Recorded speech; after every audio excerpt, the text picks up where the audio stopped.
اچھا یہ انسان جو نطفے سے خلق ہوا، اب آپ کی حیرت کو بڑھا رہا ہوں بھائی، قرآن ہے، میں کیا کروں؟ میں تو قرآن سے ہٹ کے بہت کم گفتگو کرنے کا عادی ہوں۔ قرآن ہے بھائی، قرآن، کوئی انکار تو کر نہیں سکتا۔ اللہ کہہ رہا ہے سارے انسانوں کی حقیقت یہی ہے نا کہ نطفے سے ہم نے تمہیں وجود دیا، تم سننے والے بنے، تم دیکھنے والے بنے، ہم نے تمہیں ایک قطرے سے حقیقت کے سانچے میں ڈھال دیا، تمہیں جان آ گئی، تمہیں روح آ گئی، تمہیں شعور آ گیا، تمہیں عقل آئی، تمہیں وجدان، تمہیں ہوش، تمہیں خرد، تمہیں رشتوں کی پہچان، ورنہ تم تھے کیا؟ تم تھے کیا؟ تمہاری حیثیت کیا تھی؟ یہ جس انسان کا ذکر ہو رہا ہے، کیا اس میں حضرت آدم ہے؟ بھیا جس نے مجھے داد دی، میں اس منبر سے کہہ رہا ہوں کہ میں اسے سبحان اللہ کہہ رہا ہوں۔ جس نے نہیں دی پریشان نہ ہو، ابھی تو سبھی بولیں گے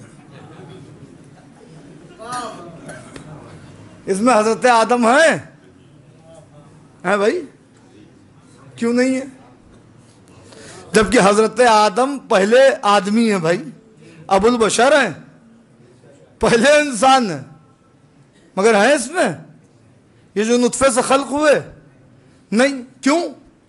حضرت آدم کی خلقت کا ذکر جا بجا قرآن نے کیا، سورہ بقرہ میں، سورہ آراف میں، سورہ صاد میں حضرت آدم کا ذکر ہوا، تفصیل کے ساتھ ذکر ہوا حضرت آدم کا۔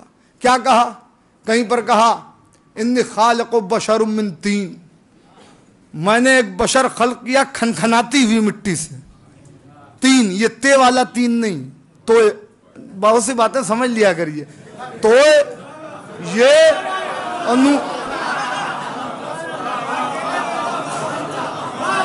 اما آپ کے سامنے تو پڑھنا بھی مصیبت ہے، میں کہتا کچھ ہوں آپ سمجھتے کچھ ہیں۔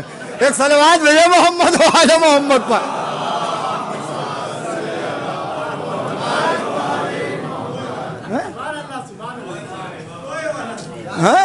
تو یہ نون یہ کیا ہے عربی میں؟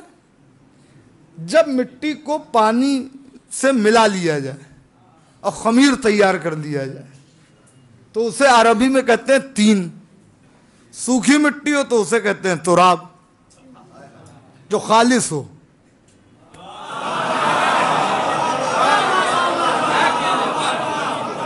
جس میں کسی کی شرکت نہ ہو، اور جہاں عناصر اربعہ کی آمیزش ہو جائے، یعنی پانی بھی ہے اور آگ بھی ہے، یعنی گرمی اور حرارت بھی، اسے رکھ کے چھوڑ دیا گیا خمیر بنا کے، وہ خمیر ابال کر رہا تھا، ایک مدت تک ایسے ہی معاملہ رہا۔ اس کے بعد اللہ نے کہا فَإِذَا سَوَّيْتُهُ، جب میں اسے سوار دوں، وَنَفَخْتُ فِيهِ مِن رُوحِي، اور اس سواری ہوئی شخصیت میں جب میں اپنی روح میں سے کچھ داخل کر دوں تو فَقَعُوا لَهُ سَاجِدِينَ، تو تم سب کے سب اس کے سجدے میں گر جانا۔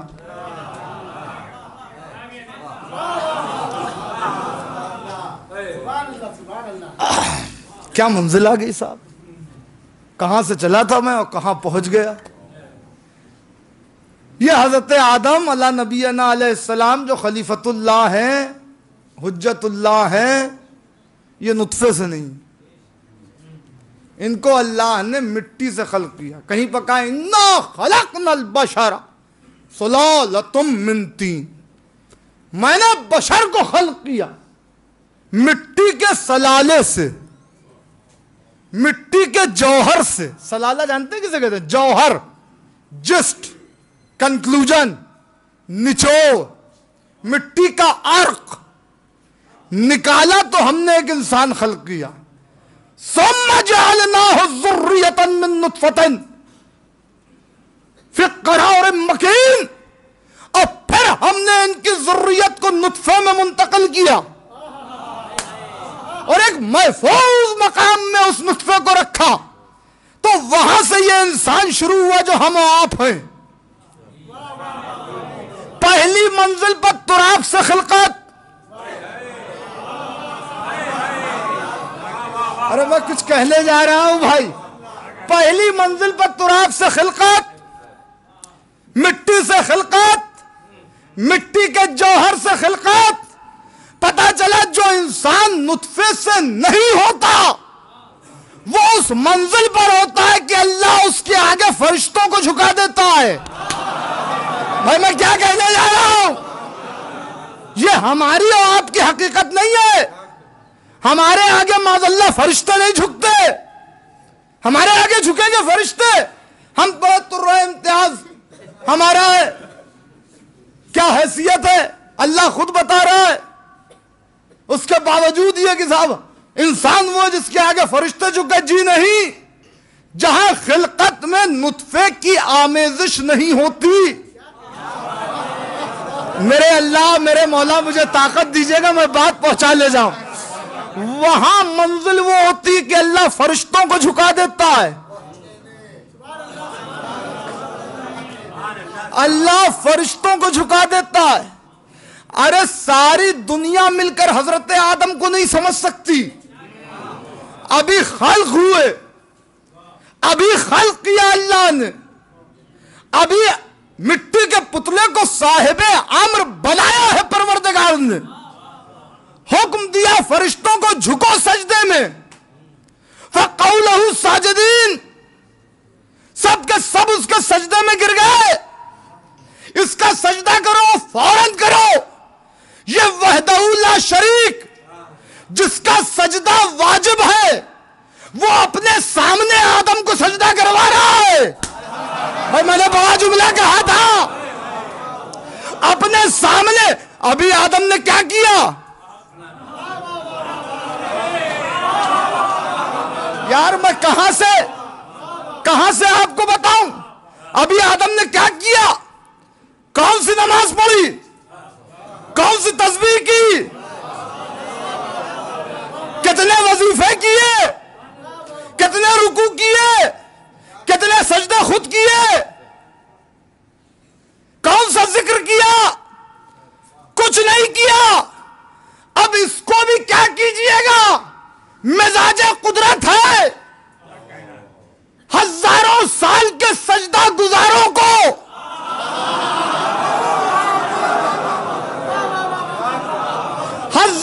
سال کے سجدہ گزاروں کو اللہ اس کے آگے جھکا رہا ہے جس نے ابھی خود ایک بھی سجدہ نہیں کیا۔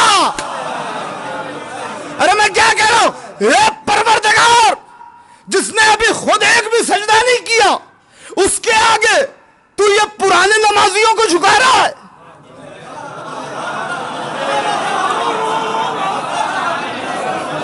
بھائی کیا کہہ رہا ہوں؟ پرانے سجدہ گزاروں کو جھکا رہا ہے۔ کیا تمہیں پتا ہوا کیا تھا؟ یہ سب عبادت کرنے والے جب انہوں نے کہا کہ ہم بنیں گے خلیفہ، ہم کرتے تیری تسبیح تیری تقدیس، ہم نے ساق عرش پر 5 نور ظاہر کیے، 5 نور ظاہر کیے، اور ہم نے کہا ہاؤلائے ان کنتم صادقین، اگر تم اپنے دعوے میں سچے ہو تو بتاؤ ان میں سے کون سا کس کا نور ہے؟ فرشتوں نے کیا کہا؟ لا علم لنا الا ما علمتنا، ہمیں تو نہیں پتا ہے جتنا تو نے بتایا ہے، ہم اس سے زیادہ نہیں جانتے۔ اللہ آدم کی طرف مخاطب ہوا، ابھی خلقت ہوئی ہے۔ یا آدم انبئہم باسمائہم، اے آدم انہیں اسماء بتا دو۔ ارے بھائی غور کریے گا، اے آدم انہیں نام بتاؤ۔ لیجئے کمال کیا حضرت آدم نے، ایک مرتبہ کہا پروردگار ھذا محمد وانت المحمود، ھذا علی وانت العلی، ھذا فاطمہ وانت فاطر السماوات والارض، ھذا الحسن وانت المحسن، ھذا الحسین وانت قدیم الاحسان۔ پروردگار یہ محمد تو محمود، یہ علی تو اعلیٰ، یہ سیدہ تو آسمان و زمین کا بنانے والا، آئے ہائے یہ حسن تو محسن، یہ قدیم الاحسان، یہ حسین تو قدیم الاحسان، یہ حسین تو قدیم الاحسان۔ نام بتائے ان کے، صفتیں گنائی اس کی۔ اللہ اکبر اللہ اکبر. نام بتائے ان کے صفتیں گنائی اس کی, پہلے ہی دل یہ پیغام دے دیا کہ ان کی مدحت کو اللہ کی حمد سے الگ نہ سمجھنا. ایک صلوات بھیجے محمد و آل محمد پر.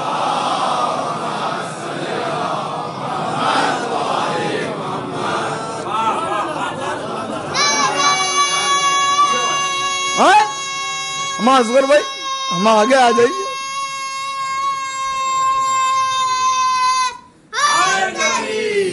آئیے.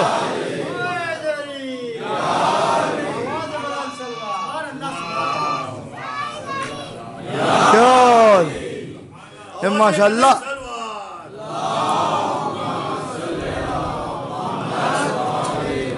دیکھیے یہ افراد ہمارے یوں مہمان ہیں کہ یہ بمبئی سے آ رہے اور یہ تو ابھی قطر سے آ رہے ہیں میرا خیال ہے. ایک صلوات بھیجے محمد و آل محمد.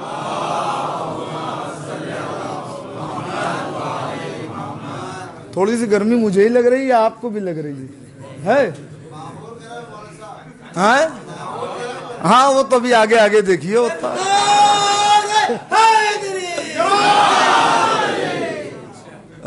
اچھا صاحب, تو پتہ یہ چلا کہ عبادتیں رتبے میں اضافہ نہیں کر رہی ہیں, معرفت اہل بیت رتبے میں اضافہ کر رہی ہے. یہ تو اللہ سمجھا رہا ہے نا. آدم خلیفت اللہ, آدم حجت اللہ, آدم اللہ کے خلیفہ, آدم اللہ کی حجت, آدم اللہ کے نبی, آدم صفی اللہ. صفی اللہ دنیا نہیں سمجھ سکتی کہ آدم کیا, مسجود ملائکہ کا قبلہ یہ ہے آدم, ساری کائنات کا باپ آدم, مگر ہے کیا ابن تراب. میں کیا کہہ رہا ہوں؟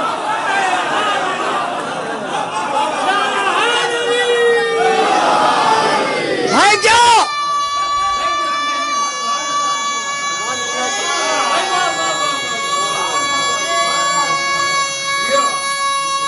جیتے رہو بیٹا, یہ ماں کی طہارت.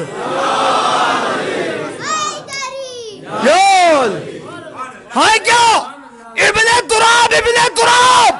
ارے اتنی عظمت ہونے کے باوجود خلقہ من تراب, ہم نے آدم کو تراب سے خلق کیا, یعنی آدم ہے ابن تراب, کائنات کا باپ, مگر ہے ابن تراب. جب دنیا کی سمجھ میں ابن تراب نہیں آتا تو ابو تراب کیا ہے؟